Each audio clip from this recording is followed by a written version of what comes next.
बिस्मिल्लाहिर्रहमानिर्रहीम। आगा Khan higher secondary school का physics का पेपर है, फर्स्ट ईयर फिजिक्स का, उसके एमसीक्यू सॉल्व करने जा रहे हैं। ठीक है, सो लेट्स सी के किस किस्म के एमसीक्यूज इन्होंने दिए हुए हैं। So first go for the objective जनाब। सबसे पहला वाला जो है इसमें कह रहे थे SI unit of angular momentum in base unit, और हम इसको कन्वर्ट कर लेते हैं। सो हम जानते हैं कि जूल सेकेंड है हमारे पास, और हमारे पास जूल किसके बराबर होता है? जूल हमारे पास एनर्जी या वर्क का यूनिट है, जो कि हमारे पास बराबर होता है न्यूटन मीटर, और साथ में हमारे पास क्या लिखा हुआ है? सेकंड। ठीक है, और नेक्स्ट स्टेप में हम क्या कर सकते हैं? न्यूटन हमारे पास फोर्स का यूनिट है, सो फोर्स हमारे पास ma होता है, ma mass time acceleration. So mass का यूनिट होता है हमारे पास किलोग्राम, और एक्सेलरेशन का यूनिट होता है metre per second square. So multiply by metre multiply by second, एक सेकंड से एक सेकंड को कैंसिल कर दीजिए। सो हमारे पास किलोग्राम, मीटर को मीटर से मीटर स्क्वायर अपॉन सेकंड।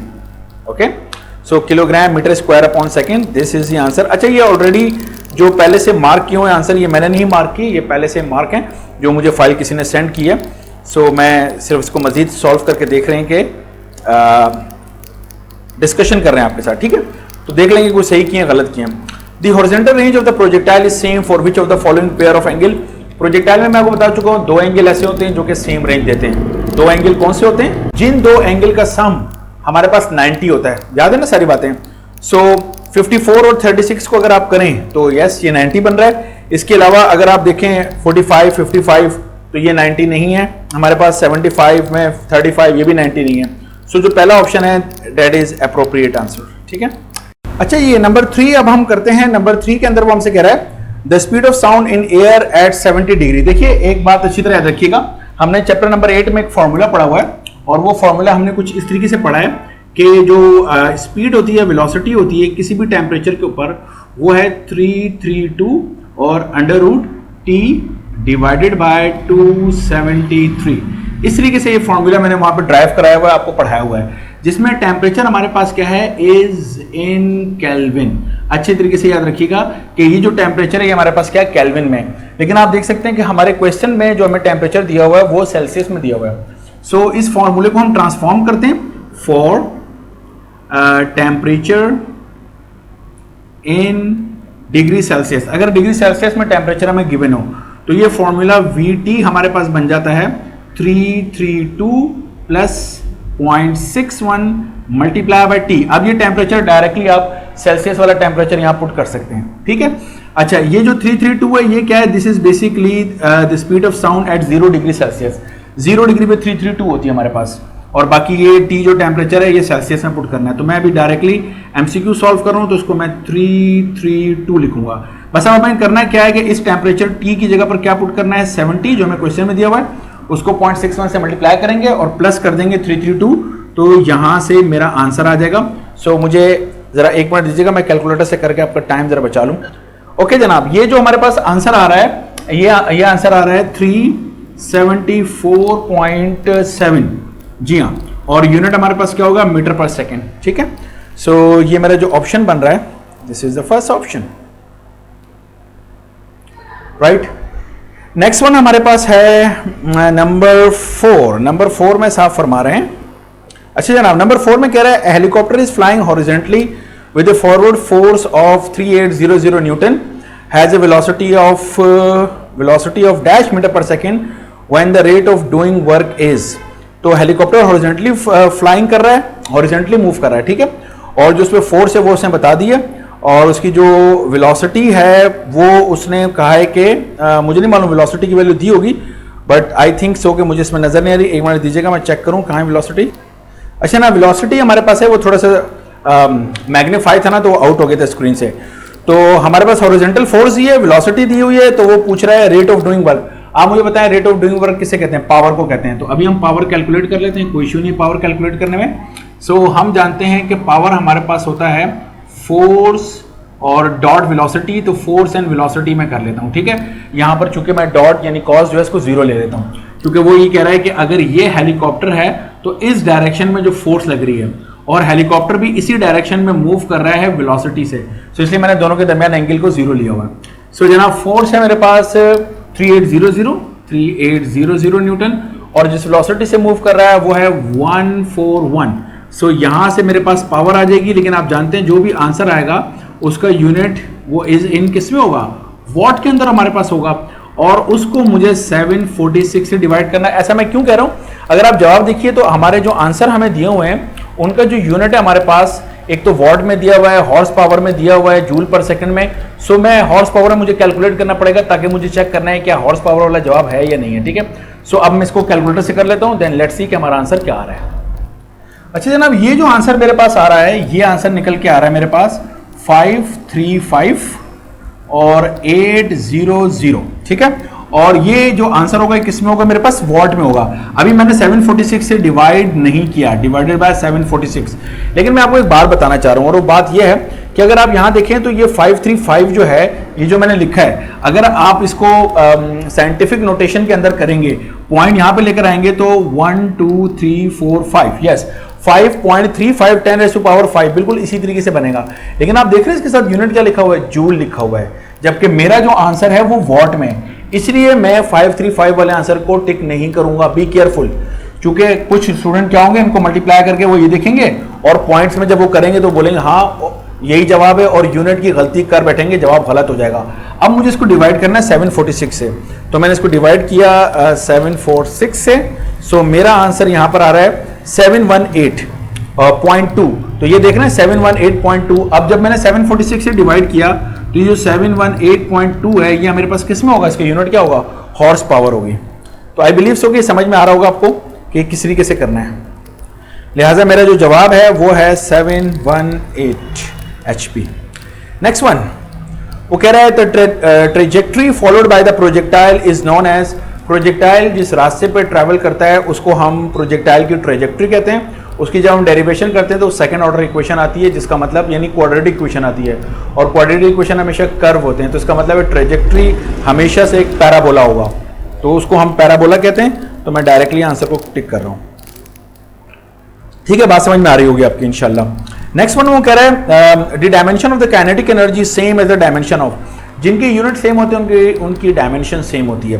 तो काइनेटिक एनर्जी जूल में है, तो मुझे बताइए जो हमारे पास एंगुलर एक्सेलरेशन है वो तो जूल में नहीं है, फोर्स भी जूल में नहीं है, वर्क जूल के अंदर है, और एंगुलर मोमेंटम वो जूल सेकंड है। तो इसका मतलब ये है कि वर्क का यूनिट भी जूल है हमारे पास और काइनेटिक एनर्जी का भी यूनिट जूल है, तो दोनों के जो डायमेंशन है वो सेम होंगे। नेक्स्ट वन वो कह रहा है the angle of projection for which the horizontal range and maximum height become equal to each other is. ये आपको याद हो तो मॉडल पेपर का एमसीक्यू है, वहां पे सॉल्व करवाया हुआ है, तो मेरा ख्याल है 10⁻⁴ है। काफ़ी लोगों ने इसको दिया हुआ है, मैंने एमसीक्यूज में और भी पेपर के एमसीक्यूज में इसको सॉल्व कराया हुआ है। बहरहाल मॉडल पेपर में देख लीजिएगा, ठीक है। नेक्स्ट वन कह रहा है कि द वैल्यू ऑफ के डॉट आई क्रॉस जे, पहले भी हम ये कर चुके हैं, आई क्रॉस जे किसके बराबर होता है, के, और के डॉट के 1 होता है हमारे पास। So the answer is 1। Next one, okay, अब हम जो कर रहे हैं नंबर 9 में वो हमसे कह रहा है the speed of sound does not depend upon, sound की स्पीड किस पे डिपेंड नहीं करती। मुझे नहीं मालूम कि ये जितने भी लोग हैं उन्होंने ये कहाँ से कॉपी किया हुआ है, इसी एक ही चीज़ को बार बार दे रहे हैं, और मैं बार बार ये समझा रहा हूँ कि साउंड की speed does not depend upon pressure, does not depend upon humidity हमारे लिए, and does not depend upon the density of the medium, इन सब के ऊपर डिपेंड नहीं करता। प्लीज़ बी केयरफुल, ये मुझे नहीं मालूम ऐसा क्यों एमसीक्यू बनाया हुआ है।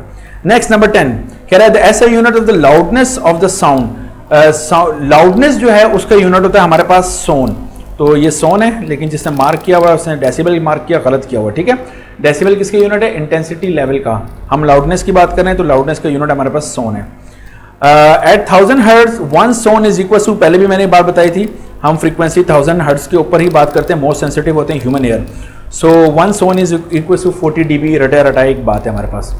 अच्छी, the angle between the tangential acceleration centripetal acceleration 90 होता है, पहले वाले भी एमसीक्यूज के पेपरों में ये आ चुका है, मैं सॉल्व करा चुका हूँ। सो आपका टाइम सेव करने के लिए डायरेक्टली जवाब, ठीक है। I J K are the unit vector along X Y and Z axis respectively, K cross J. तो आई, तो अगर आपने वो डायग्राम बनाई हो जो कि पहले भी मैंने बताई थी, तो उसके जरिए अगर आप इसको करते हैं तो बड़ी आसानी से जवाब आ जाएगा। तो इस तरीके से हमने किया था कि हमने लिखा था आई कैप, और फिर हमने लिखा था जे कैप, और फिर हमने लिखा था यहाँ पे के कैप। हमने कहा था पॉजिटिव के लिए हम इस डायरेक्शन में मूव करेंगे, और अगर डायरेक्शन रिवर्स कर लें तो नेगेटिव आएगा। अब k क्रॉस j, अब अगर आप k से j की तरफ जाएं तो i आता है, लेकिन डायरेक्शन देखें ना रिवर्स है, तो माइनस आई कैप। सो हमारा जवाब होगा minus I cap. Okay, next one, for the normal human eye. अच्छा जी, the value of the least distance of distinct vision, ये नॉर्मल ह्यूमन आई का लफ्ज मेरे हिसाब से यहाँ पे गलत है, नॉर्मल ह्यूमन आई का लफ्ज नहीं होना चाहिए था, यहाँ पे कोई और लफ्ज होना चाहिए था। बहरहाल 25 सेंटीमीटर जो जवान लोग होते हैं, कह लीजिए कि जिनकी उम्र जो है वो 18 से 35 साल के दरमियान होती है, उनके लिए ये 25 सेंटीमीटर होता है, बाकियों के लिए 25 नहीं होता। और अगर इसको मिलीमीटर में करेंगे तो 250 मिलीमीटर हमारे पास बन जाएगा। सो बहरहाल 250। Next one, the speed of light in vacuum, vacuum में मीडियम नहीं होता तो लाइट की स्पीड कितनी होगी? 0। The quality of sound is discovered by, मुझे नहीं मालूम, वेबर ने, तो वेबर फैशनर लॉ था, क्वालिटी का तो नहीं था, बट मेरा ख्याल है आप देख लीजिएगा क्वालिटी ऑफ साउंड किसने, यूट्यूब पे लिखी, सॉरी गूगल पे लिखिएगा, बता देगा आपको किसने डिस्कवर किया था, मेरी मेमोरी में नहीं है। Next one, if 400 lines per millimetre are rule on the grating, it's grating element, पहले भी मैं आपको ये तरीका बता चुका हूँ इसको करने का, कि आपने करना क्या है कि अगर आपको ग्रेटिंग एलिमेंट मालूम करना है, जिसको मैं डी से रिप्रेजेंट कर रहा हूँ, तो मैंने आपसे कहा था कि कितनी लाइंस हैं, मसलन 400, और अगर मिलीमीटर हो तो आपने मल्टीप्लाई किससे करना है? 1000 से, और पावर -1 कर देंगे। बस कैलकुलेटर में लिखे आ जाएगा, तो ये है 1 2 3 4 5, तो ये 10 की पावर 5 था, और इसका मतलब है कि ये 1/4 हो गया हमारे पास। सो मैंने दिमाग इस्तेमाल करने के बजाय डायरेक्ट कैलकुलेटर में इसको लिख दिया, तो मेरे पास जो वैल्यू आ रही है इस सबको कैलकुलेटर में लिख रहा, तो मेरे पास आ रहा है 2.5 10⁻⁻6 मीटर्स। ओके, ये मीटर में हमारे पास आंसर आता है। सो 2.5 और 10⁻⁻6, 2.5, तो 2.5, अब देख लीजिए आंसर, जरा गौर व फिक्र के साथ करना है। 2.5 को अगर मैं पॉइंट को लेफ्ट हैंड पे लेके चले जाता हूं तो ये -6 या -7 होगा, ये आंसर नहीं हो सकता। अगर मैं इसको 25 कर देता हूं, पॉइंट को मैं एक डिजिट यहां पे लेके जाता हूं, तो ये नेगेटिव में होगा, ये -7 होना चाहिए, 25 ये भी नहीं है। 25 10⁻⁻7, यस, पता ना, तो पॉइंट को एक डिजिट अगर आप इस तरफ राइट पे लेके जाएंगे तो पावर नेगेटिव में इंक्रीज होती है, -7। सो ये आंसर जो है ना, ये एक्यूरेट आंसर है। सो मैं इस आंसर को मार्क कर देता हूं, this is the accurate answer. Student ने पता नहीं इस पे लगाया या इस पे लगाया, ये जो लास्ट ऑप्शन उससे लिखा हुआ ना, ये वाला, ये 0.25 वाला, तो अगर 0.25 होगा, एक डिजिट यहां लेके जाओगे तो 0.25 होगा, तो -7 होगा, तो 0.25 होगा, सॉरी राइट पे लेके जाएंगे 0.25 होगा तो -5 हो जाएगा, सॉरी, ठीक है। जब भी पॉइंट लेफ्ट पर मूव करता है तो ये पॉजिटिव में इंक्रीज होता है, सो वो -5 हो जाना चाहिए था हमारे पास। ओके, नेक्स्ट वन जनाब, नेक्स्ट वन में कह रहा है pi radian is equal to 180 degrees, बिल्कुल ठीक है, रटा रटाया किस्म का एमसीक्यू है। Next one, the range of the audible sound for human being, हाँ जी हाँ, बिल्कुल सही है, 20 हर्ट्ज से लेकर 20,000 हर्ट्ज तक की फ्रीक्वेंसी के साउंड्स हम लोग सुन सकते हैं। डायमेंशन ऑफ एंगुलर मोमेंटम पहले भी करवा चुका हूं, आप चेक कर लीजिएगा इसमें से कौन सा बनता है, ठीक है। If a person speaks in as weak a voice as possible, जितना आहिस्तगी से बोल सके, ये कहना चाह रहा है। The average power of intensity is, तो इंटेंसिटी मैं आपको पहले ही बता चुका हूं, इंटेंसिटी का मतलब है कितनी power per unit area transmit हो रही है। पावर यानी वॉट पर यूनिट एरिया यानी मीटर स्क्वायर, तो वॉट पर मीटर स्क्वायर कितनी ट्रांसफर हो रही है, ये हमारे पास इंटेंसिटी का यूनिट है। सो मिनिमम इंटेंसिटी जो अगर हम जितना आहिस्तगी से बोल सकें वो है 10⁻⁻7, ये याद रखिएगा, ये रटी रटाई किस्म की बात है, बुक में वैल्यू दी हुई है, ठीक है। लेकिन हमारे कानों की जो सुनने की एबिलिटी है वो 10⁻⁻12 वॉट पर मीटर स्क्वायर है, जिसको हम वेबर फ्रैक्शनल लॉ के अंदर I0 से रिप्रेजेंट करते थे, ठीक है। ये मैं थोड़ा सा लिख देता हूं ताकि आपकी विजुअल मेमोरी में भी आ जाए। I0 यानी हमारे सुनने की कैपेबिलिटी 10⁻⁻12 वॉट पर मीटर स्क्वायर है, लेकिन हमारी स्पीक करने की कम से कम इंटेंसिटी जो है वो होती है 10⁻⁻7 and the unit is watt पर metre square. This is the unit of intensity, please be careful. So exponent -7, और ये जो इसमें गन मचा हुआ है ये मेरा कोई कसूर नहीं है, इसके लिए मैं सॉरी करता हूं, ये जिसने मुझे सेंड किया उसी के अंदर निश्चय था, ठीक है। सो ये नेक्स्ट एमसीक्यू की तरफ मूव करते हैं। चलिए जनाब, इस एमसीक्यू के अंदर साहब हमसे कह रहे हैं कि if the speed of the body moving in a circle is increase by 3 times then the centripetal force increase by, okay, तो सेंट्रीपिटल फोर्स कितनी इंक्रीज करेगी अगर speed of the moving body जो सर्कल में घूम रही है उसकी स्पीड को हम 3 टाइम इंक्रीज कर दें। सो आप मुझे बताइए, फोर्स पूछ रहा है, तो सेंट्रीपिटल फोर्स का जो फॉर्मूला है वो हमारे पास है m और ए सी, m और सेंट्रीपिटल एक्सेलरेशन है v स्क्वायर अपॉन r। तो मुझे बताइए नई सेंट्रीपिटल फोर्स कितनी होगी अगर मैं इस वेलोसिटी को 3 टाइम्स इंक्रीज कर दूं एंड डिवाइडेड बाय r। ठीक है, बात समझ में आ रही है? सो ये 3 का स्क्वायर कितना हो जाएगा 9, और ये m ऑलरेडी है, ये स्क्वायर v पे आएगा, v स्क्वायर अपॉन r। तो ये सारी वैल्यू तो प्रीवियस है हमारे पास, तो 9 टाइम्स हमारे पास क्या कर गई, इंक्रीज कर गई। सो हमारा जो ऑप्शन है वो है 9, राइट। नेक्स्ट वन कह रहा है the sound wave does not show the property of. अच्छा जी, याद रखिएगा जो साउंड वेव्स हैं वो हमारे पास कहलाती है longitudinal waves. Longitudinal waves polarization नहीं करती, ये वैसे तो रिड्यूस सिलेबस में शामिल नहीं है पोलराइजेशन, सो ये एमसीक्यू नहीं आना चाहिए था क्योंकि स्टूडेंट ने पढ़ा ही नहीं होगा कि पोलराइजेशन क्या है। सो पोलराइजेशन जो है वो आप कह लें कि सिलेक्टिव एब्जॉर्प्शन है किसी वेव की, जब वेव किसी मीडियम में से पास होती है। एक मुख्तसर सी डेफिनेशन कर रहा हूँ। सो जो लॉन्गिट्यूडनल वेव्स हैं चूंकि उनमें क्रस्ट एंड ट्रफ नहीं होता, उसमें कंप्रेशन रेयरफेक्शन होता है, तो वो किसी किस्म की उसमें सिलेक्टिव एब्जॉर्प्शन हो नहीं पाती। सो जो लॉन्गिट्यूडनल वेव्स हैं वो पोलराइजेशन शो नहीं करती। तो कोई वेव लॉन्गिट्यूडनल है या ट्रांसवर्स, इसका एक्सपेरिमेंट होता है पोलराइजेशन। तो अगर कोई वेव पोलराइजेशन कर दे तो वो ट्रांसवर्स है, और अगर वो पोलराइजेशन ना करे तो वो ट्रांसवर्स नहीं बल्कि लॉन्गिट्यूडनल होगी। तो चूंकि साउंड वेव हमारे पास लॉन्गिट्यूडनल है, लिहाजा याद रखिएगा साउंड वेव पोलराइजेशन नहीं करती। नेक्स्ट हमारे पास the dimension of angular velocity. Angular velocity ये मेरा ख्याल पहले ही बताया था, लेकिन मैं फिर भी आपको बता देता हूँ। एंगुलर वेलोसिटी का जो यूनिट है जिसको हम ओमेगा से रिप्रेजेंट करते हैं एंगुलर वेलोसिटी, और उसको हम रेडियन पर सेकंड में करते हैं, और रेडियन को हम फाइनल आंसर से ओमिट कर सकते हैं तो 1/सेकंड। तो अब मुझे बताइए सेकंड का मतलब क्या है। टाइम, और टाइम को ऊपर लेके चले जाएं तो t inverse. This will be the dimension of angular velocity. ठीक है, so this is the correct answer. Next a dot b 0 है, a क्रॉस b 0 नहीं है, a 0 नहीं है, तो b किसके इक्वल होगा। कई दफा ये एमसीक्यू आ चुका है, मेरा ख्याल है अब तक आपको रट गया होगा। इसका मतलब है कि जो b है हमारे पास वो 0 है। यस, जो सेकंड वेक्टर है वो 0 होगा। ठीक है, next one the earth is performing spin motion about its axis, it's angular speed. निकाल लेते हैं एंगुलर स्पीड अर्थ की, अर्थ की एंगुलर स्पीड क्या होगी। ये फॉर्मूला वैसे लिखा हुआ है। तो एंगुलर स्पीड हमारे पास है delta theta divided by delta T. ठीक है, सो मुझे बताइए अगर जमीन घूम रही है तो जमीन एक जो चक्कर पूरा करेगी स्पिन, तो जब जमीन स्पिन मोशन में एक चक्कर मुकम्मल करती है तो दिन और रात हमारे इससे बनते हैं, तो ये 24 घंटे में होता है। तो एक चक्कर का मतलब ये है कि पूरा एक रेवोल्यूशन, एक चक्कर, तो एक चक्कर का मतलब है 2 पाई।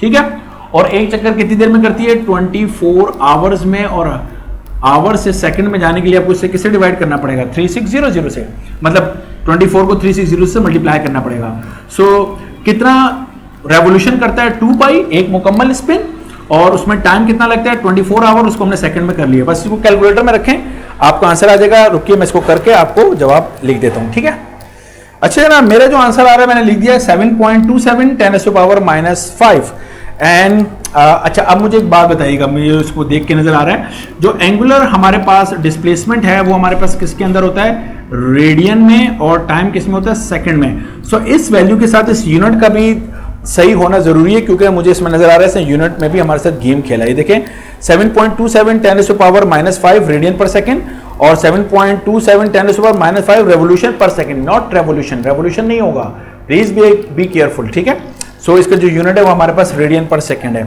सो एहतियात कीजिएगा, इसने सही जो है ना घुमाने की कोशिश की है। So this is the answer. Next one, अच्छा जनाब इसमें कह रहा है जब मॉड a प्लस बी और मॉड a माइनस बी ये दोनों इक्वल हो जाएं तो angle between vector a and b, तो वेक्टर a और b के दरमियान जो है वो एंगल क्या होगा।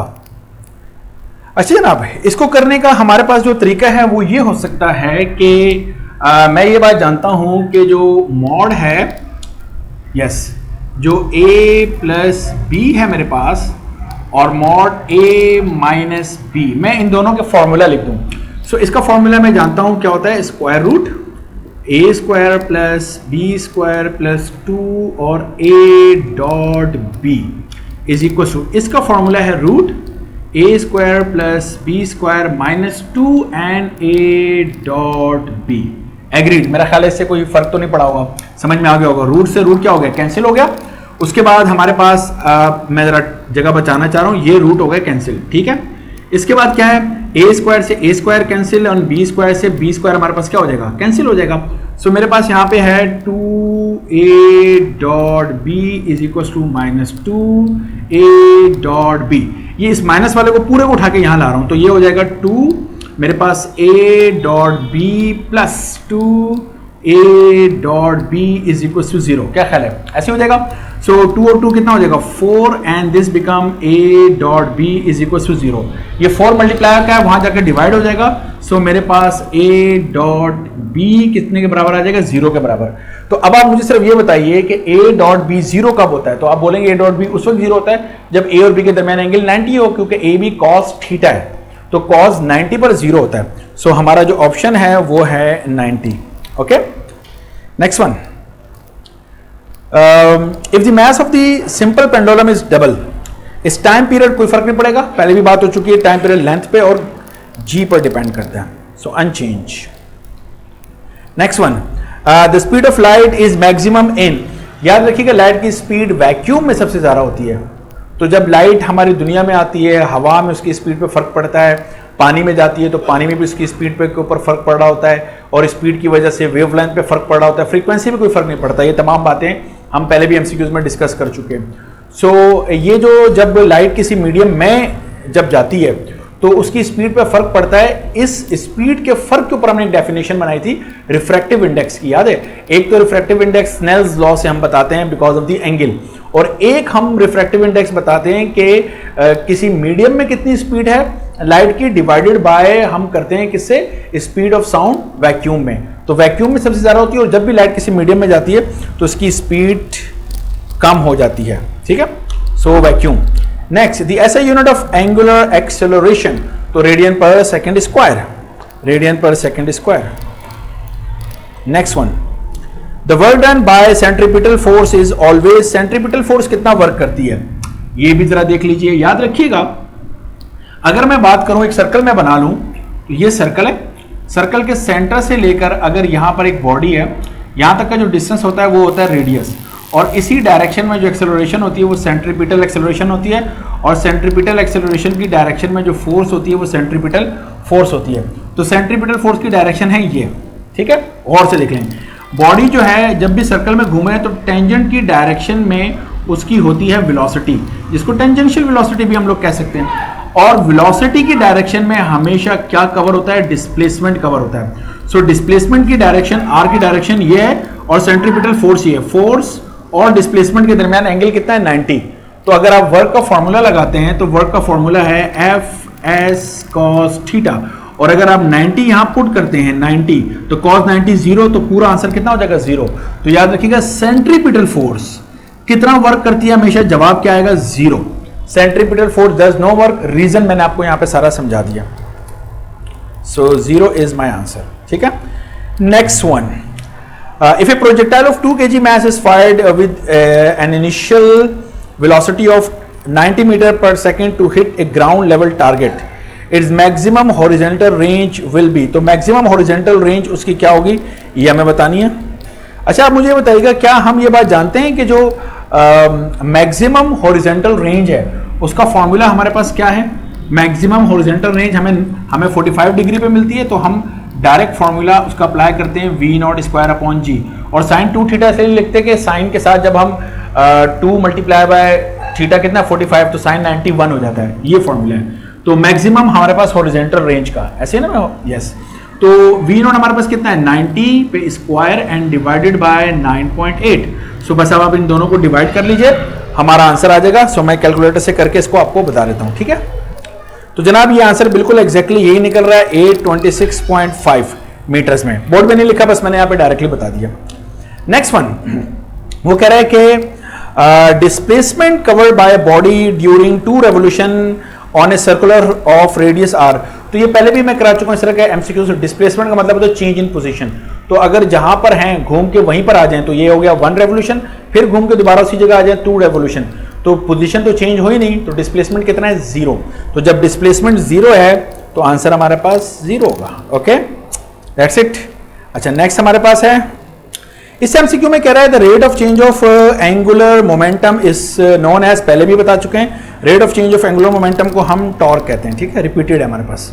Next one, if the distance between two bodies is increase by 2 time the force of attraction between them become, distance, अगर डिस्टेंस हम इंक्रीज कर दे 2 टाइम, तो डिस्टेंस को 2 टाइम इंक्रीज करेंगे तो डिस्टेंस बढ़ाने से फोर्स डिक्रीज होती है, 2 का स्क्वायर 4, तो 4 टाइम रिड्यूस हो जाएगी या 1/4 रह जाएगी। ओके, बहुत दफा हमने किया हुआ इसलिए मैं इसको सॉल्व नहीं कर रहा, डायरेक्टली जवाब 1/4, 4 टाइम रिड्यूस यानी 1/4 रह जाएगी। Next, the rate of change of linear momentum is called force, पहले भी बता चुका हूं मैं आप लोगों को, ये सिंपल रटना है, rate of change of linear momentum force, rate of change of angular momentum torque, वो भी आ चुका है इसी में ही। Next, when a body slide over a surface, हम ये बात जानते हैं कि जो स्लाइडिंग फ्रिक्शन है वो कम होती है, सॉरी जो स्लाइडिंग फ्रिक्शन है, स्टैटिक फ्रिक्शन है वो ज्यादा होती है और जो काइनेटिक फ्रिक्शन होती है वो कम होती है। सो वो कह रहे हैं स्टैटिक और काइनेटिक के बारे में बता रहे हैं, स्टैटिक फ्रिक्शन ज्यादा होगी, काइनेटिक कम होगी। यस, कोफिशिएंट लिखा है, जाहिर सी बात है स्टैटिक का कोफिशिएंट भी ज्यादा होगा और काइनेटिक का कोफिशिएंट कम होगा, ऑब्वियस सी बात है। फिर कह रहा है काइनेटिक की जो कोफिशिएंट है वो ज्यादा होगी, जी नहीं, दोनों इक्वल होंगी, जी नहीं, स्टैटिक फ्रिक्शन कम होगी, नहीं, स्टैटिक फ्रिक्शन ज्यादा होती है। सो पहला ऑप्शन जो है वो बिल्कुल राइट जवाब हमारे पास है। Next one, 2 automobiles are 150 kilometer apart traveling towards each other. Okay, one automobile is moving with 60 kilometer per hour and other moving at 40 kilometer hour. They will meet after, कितनी देर बाद आप एक दूसरे के साथ मिलेंगे। ये मैं जरा समझा देता हूं आपको, ये आसान से हमारे पास एमसीक्यू में, इतना कोई मुश्किल नहीं है। फर्स्ट करें, ये पहली ऑटोमोबाइल है जो इस तरफ जा रही है, ये दूसरी ऑटोमोबाइल है जो कि इस तरफ जा रही है, सही है, तस्वीर सही, ओके। इसकी जो स्पीड है, एक की स्पीड हमें दी है 60 और ये क्या है किलोमीटर पर आवर में, और दूसरे की स्पीड है मेरे पास 40 किलोमीटर पर आवर। याद रखिएगा चूंकि ये दोनों एक दूसरे की तरफ आ रहे हैं तो इनकी जो जो जो यानी कहना चाहिए कि अपेरेंट वेलोसिटी है वो प्लस हो जाएगी, यानी मुझे कहना चाहिए कि यहाँ पे जो वेलोसिटी बनेगी वो दोनों की वेलोसिटीज का सम होगी, हम कहेंगे 100 किलोमीटर पर आवर। ये है जिससे ये दोनों फर्ज करें एक दूसरे की तरफ मूव कर रहे हैं, और इन दोनों के दरमियान जो डिस्टेंस है वो कितना दूर है एक दूसरे से, वो कह रहे हैं 150 किलोमीटर। तो इन दोनों के दरमियान डिस्टेंस है 150 किलोमीटर। ये हमारे पास डिस्टेंस है जिसको एस से रिप्रेजेंट करते हैं, एस भी हमारे पास है, वी भी हमारे पास है। तो टाइम निकालना क्या मसला है, हम जब भी डिस्प्लेसमेंट को वेलोसिटी से डिवाइड, नहीं, एस इज इक्वल टू हमारे पास क्या होता है vt, तो जब भी डिस्प्लेसमेंट को वेलोसिटी से डिवाइड करूंगा मेरे पास टाइम आ जाएगा। अब डिस्प्लेसमेंट मेरे पास कितना है 150 और वेलोसिटी मेरे पास कितनी है 100, समझ में आ रही है मेरी बात की। तो 10 से 10 काट दें तो 15 को 10 से डिवाइड करना है तो दिस इज 1.5। अब प्लीज याद रखिएगा जो वेलोसिटी है वो किलोमीटर पर आवर में है, और जो यानी ये जो 100 है ये किलोमीटर पर आवर में है, और जो डिस्टेंस है वो किलोमीटर में। तो चूंकि किलोमीटर पर आवर में है तो मेरा जवाब जो है वो आवर में आया। ओके, तो 1.5 आवर, या मैं इस टाइम को 1.5 आवर को 90 मिनट्स भी कह सकता हूं, या मल्टीप्लाई बाय अगर 60 करूं तो मेरे पास सेकंड्स में आ जाएगा। लेकिन मेरा ख्याल है उसने 1.5 लिखा है, उसको बताना चाहिए था वैसे इस एमसीक्यू में कि टाइम इन आवर्स, कि टाइम जो है वो आवर्स में कितना होना चाहिए, लेकिन 12 उसने नहीं बताया। This is 1.5 hours. Okay okay, next one, the ratio of acceleration due to gravity to the universal gravitational constant small g divided by capital G की डायमेंशन क्या होगी। ये मॉडल पेपर का एमसीक्यू है, मैं सॉल्व करा चुका हूं, उसमें आप वहां देख लीजिएगा। If mass of the earth increase by 4 times and the radius is decreased by 4 times, decreased by 2 times, sorry, ठीक है, then the value of G on the surface will become, लिख लेते हैं क्या कहना चाह रहा है वो। G का जो हमारे पास फॉर्मूला है capital G ME upon RE square है अर्थ के लिए, ठीक है। सो जनाब वो कह रहा है if the mass of the earth increase by 4 time, ये जो नई ग्रेविटी हमारे पास क्या होगी अगर मैं 4 टाइम अर्थ के मास को इंक्रीज कर दूं, and radius decrease by 2 time, और रेडियस को मैं 2 टाइम डिक्रीज कर दूं, तो डिवाइड करूंगा ना मैं। ओके, सो ये मेरे पास ये आ जाएगा 4 कैपिटल G ME अपॉन, ये स्क्वायर R पे लगाएं तो ये हो जाएगा RE स्क्वायर, और ये 2 पे लगाएंगे तो ये हो जाएगा 4। ये सबसे नीचे वाला सबसे ऊपर मल्टीप्लाई हो जाता है, तो 4 जब 4 से मल्टीप्लाई होगा दिस बिकम कितना 16, तो 16 टाइम्स इंक्रीज कर जाना चाहिए। So the answer is 16 times. Okay, next one, when light enter from denser to lighter medium, तो जब भी एक मीडियम से किसी दूसरे मीडियम में जा रही है तो क्या होगा, स्पीड एंड फ्रीक्वेंसी। याद है फ्रीक्वेंसी तो चेंज नहीं होती, तो फ्रीक्वेंसी अपना ईमान तो पुख्ता है जनाब, फ्रीक्वेंसी फिक्स रहती है, वेलोसिटी वेवलेंथ पे फर्क पड़ता है, तो फ्रीक्वेंसी कांस्टेंट है ना। तो पहले ऑप्शन में वो हमसे क्या कह रहा है, both speed and frequency change, frequency change नहीं जनाब, मैं इस पर टिकने लगाऊंगा।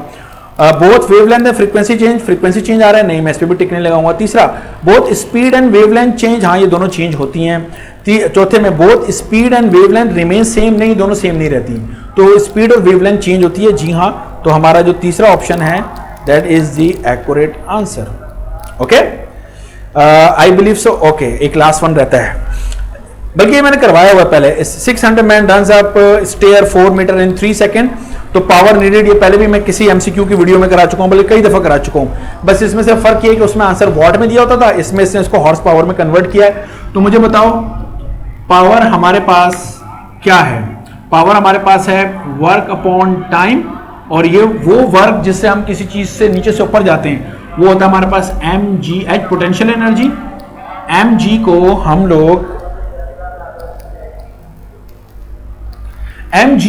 लोग क्या W नहीं लिखते, अपॉन T। तो हमारे पास जो वेट है दैट इज 600, और हाइट है हमारे पास 4 डिवाइडेड बाय टाइम है 3, तो 3 1 एंड 3 2 6, तो 2 4 से कितना हो जाएगा 800 वॉट। ये हमारा पहले वाले जो एमसीक्यू हम करते थे उसमें ये जवाब होता था। अब इस दफा तुम 800 को सिर्फ डिवाइड कर दो 746 से, सो तुम्हारी पावर किस में आ जाएगी, HP में आ जाएगी।